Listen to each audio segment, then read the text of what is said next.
They mentioned somebody's name just in casual, just in passing, but something in the voice changed. A smile you weren't meant to see. Suddenly you felt it, that drop. You weren't enough anymore and somebody else was. But remember, it was always their mirror that was broken, not yours. Welcome to Shattered Mirrors. I'm Aaron. I'm not a doctor, I'm not a therapist. I'm just somebody who's lived through the experience of narcissistic abuse. I learned the hard way and I took some notes. And today we're talking about triangulation.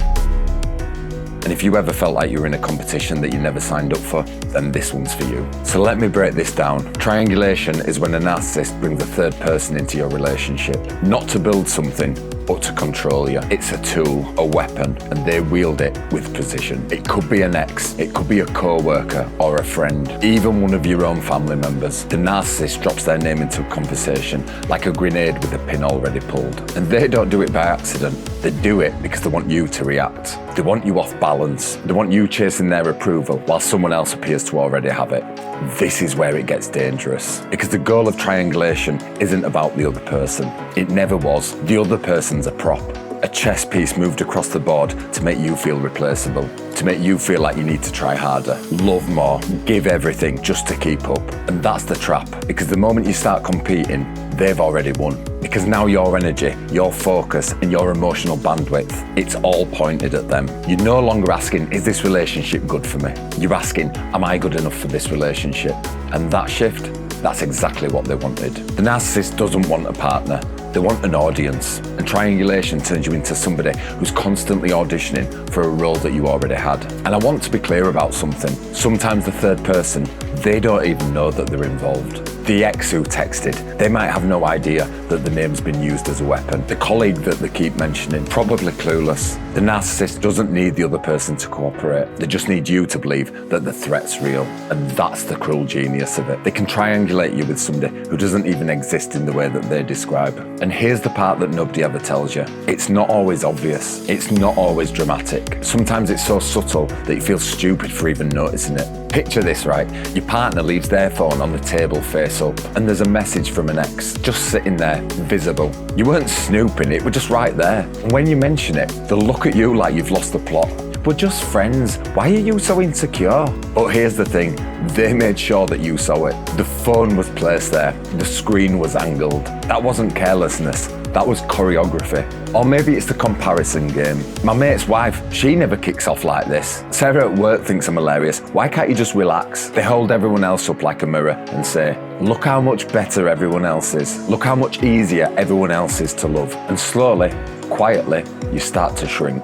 You stop voicing your needs because your needs make you difficult. You stop setting boundaries because boundaries make you dramatic. And here's one that's easy to miss. Social media. They'll like somebody else's photo straight in front of you. They'll follow an ex, or they'll leave a comment under someone's post that's just a little bit too friendly. And when you bring it up, it's just social media. You're reading into it too much. But you're not reading into it too much. You're reading it exactly right. They wanted you to notice. They wanted the sting, and then they wanted to make you feel foolish for feeling it. And if you grew up with this, you'll recognize it instantly. The parent who says, your sister never gave me this much trouble. The dad who praised one child at the table whilst the other child sat in silence. That's triangulation too, and it's the version that cuts the deepest. Because when it starts in childhood, you don't even know that there's a game being played. You just grew up thinking you were in second place. So how do you fight this? Well, I'll be straight with you. You don't fight it in the way that you think. Firstly, name the game.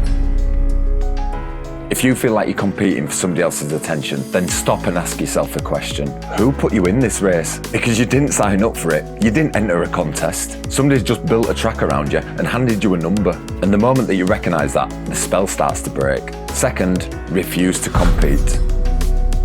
This is the hardest part, and I won't pretend that it isn't. Every fibre of your being wants to prove that you're better than the person that they're dangling in front of you. But the moment you start trying to win, you've already lost. The only winning move here is to step off the track completely. You're not a contestant, you never were. Third, set a clear boundary. And I mean, say it out loud. Something like, I'm not going to be compared with other people. If you'd rather be here with somebody else, that's your choice. But I won't audition for a place in your life. A narcissist expects you to panic. They expect you to chase. And when you don't, when you stand still, it disrupts their entire game. Fourth, go grey rock on the bait. When they drop a name to get a rise out of you, Give them nothing. No jealousy, no questions, no visible reaction. Treat it like background noise, because that's all it is. Background noise that's designed to pull you back into the chaos. And fifth, trust your gut. If something feels deliberately placed for you to find, a message, a photo, a comment, it probably was. Your instincts are sharper than you think. You've just been told over and over that you can't trust them, but you can. And one more thing, if you're in a situation right now where you think, is this triangulation or is this me just being jealous? Ask yourself this. In a healthy relationship, does your partner go out of the way to make you feel safe? Or do they go out of the way to make you feel threatened? And that answer will tell you everything you need to know. You were never in a competition. The race was invented to keep you running, to keep you tired, to keep you small. Stop running and look around. The only person at the finish line is them, holding the stopwatch, moving the goalposts, deciding that you're never quite fast enough. But you are always enough. You always were. I'm Aaron, this is Shattered Mirrors, and I'll see you on the next one. So if this video gave you a moment of clarity or just validated the hell of what you've been living through, then please do me a favour. Hit that like button, not for my vanity, but to send a signal through the noise. It tells the algorithms to send this video to someone else who still thinks they're crazy, someone else who's still trapped. And if you want to keep walking this path to freedom with us, then please subscribe. Let's get the truth out there.